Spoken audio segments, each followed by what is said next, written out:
passons maintenant au paragraphe. Donc d'abord, qu'est-ce qu'un paragraphe? Ensuite, les différents types de retour à la ligne.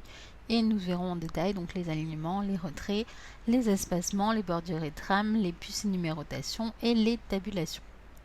Donc un paragraphe, c'est ceci, c'est-à-dire que ça finit par une marque de fin de paragraphe.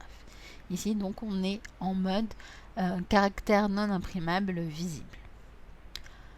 Vous pouvez mettre un paragraphe en forme avec les barres d'outils ou avec la règle. Donc on verra en détail ceci. Sur un document bien formé, donc un document validé C2I, vous ne devez pas avoir des marques de fin de paragraphe vides.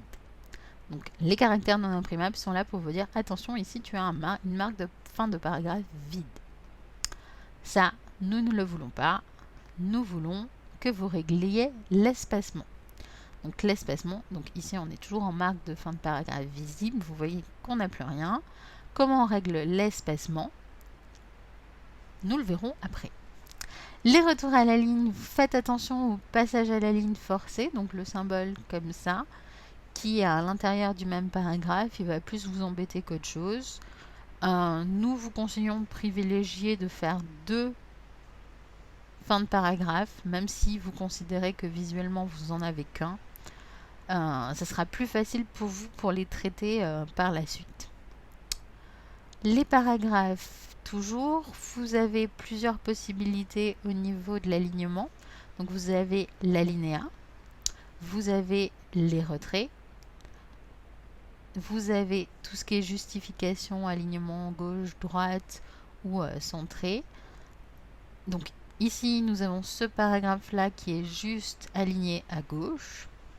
Nous avons ce paragraphe-là qui est justifié, aligné à gauche et à droite, donc justifié, et avec un alinéa.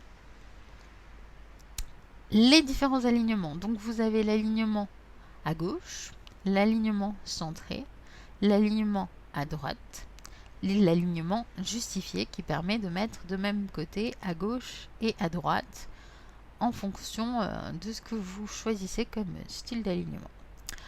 Vous avez donc ensuite les retraits. Donc les retraits, donc ici on a fait un retrait de 2 cm à gauche.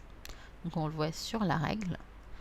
Nous avons ici un retrait de première ligne. Donc il y a un retrait négatif ou un retrait positif. Donc le retrait négatif est de 2 cm,5. Le retrait positif ici est de 2 cm. Vous avez un retrait à droite possible. Donc ici il est là. Et vous avez des combinaisons de retrait, donc vous pouvez mettre un alinéa, faire un retrait à gauche et faire un retrait à droite. Comment ça fonctionne? Ça fonctionne par des petits triangles qui se situent sur la barre, sur la règle. Donc ici, le triangle en haut représente l'alinéa. Donc si vous souhaitez qu'il soit positif, vous allez le déplacer vers la droite. Si vous souhaitez qu'il soit négatif, vous allez le déplacer vers la gauche. Les retraits donc se déplacent où vous voulez, vers la droite ou la gauche, en fonction du type de retrait que vous souhaitez. Et ici, donc, vous avez le retrait qui est le retrait à droite. Retrait à gauche, retrait à droite et alinéa. L'espacement, donc c'est ce qu'on vous demandait de faire pour ne pas avoir des paragraphes des fins de paragraphes vides. Donc des paragraphes vides qui se trimballent dans votre document. Donc vous avez l'espacement ici qui est en rose et l'interligne qui se situe en violet. Vous avez aussi tout ce qui est bordure et trame de fond. Donc ici nous avons une trame de fond grise et une bordure grise sur l'ensemble de nos caractères. Vous avez différents styles de bordures, donc les bordures à traits droits, les bordures avec plusieurs traits, les bordures en pointillés, et ici c'est un truc traditionnel avec une trame de fond. Les trames de fond, ça peut être des images comme c'est le cas ici, des couleurs. Voilà. Les puces et numérotation, donc vous pouvez créer et réaliser des puces et des numérotations. Vous avez les outils qui sont ici les numérotations, ici les puces qui vous permettent de les mettre. Donc vous sélectionnez vos textes et vous cliquez sur ce que vous voulez mettre. Et ensuite vous avez des outils qui vous permettent d'augmenter ou de diminuer d'un niveau qui vont nous intégrer dans la hiérarchie. Donc ici, on a une énumération simple avec des puces et ici, nous avons une énumération simple avec des numéros. La hiérarchie, donc c'est en utilisant les outils qui nous permettent de baisser d'un niveau ou de monter d'un niveau. Donc vous avez ici une puce à faire aujourd'hui. Donc là, on est passé dans le niveau inférieur. Là, on repasse dans le niveau inférieur. On repasse dans le niveau inférieur.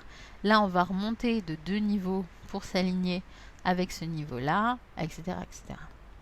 Les numérotations, ça fonctionne de la même manière. Donc, vous avez la numérotation principale. Ensuite, vous descendez d'un niveau, vous redescendez d'un niveau, etc. Ou vous remontez des niveaux. Les tabulations vous permettent de créer des tableaux sans mettre de contour à votre tableau. Donc le caractère non imprimable que vous allez voir à ce moment-là, ce sera la petite flèche comme ça. Donc ça nous permet d'aligner notre texte. Donc ici on voit un alignement très simple. Vous avez une vidéo qui vous détaille toutes ces choses-là. Style prédéfini au niveau des paragraphes. Donc vous avez le titre 1 qui vous permet de créer un style titre 1, titre 2. Donc ici, nous avons des styles titre 1, titre 2 qui ont été modifiés. Le style standard qui a été mis en mode justifié au niveau de l'alignement. Et c'est à peu près tout, on n'a pas d'alinéa. Voilà. Donc vous pouvez utiliser les styles prédéfinis aussi. Donc nous venons de voir la conception en 3 niveaux avec la saisie de texte, la ponctuation, la mise en forme des caractères et des paragraphes.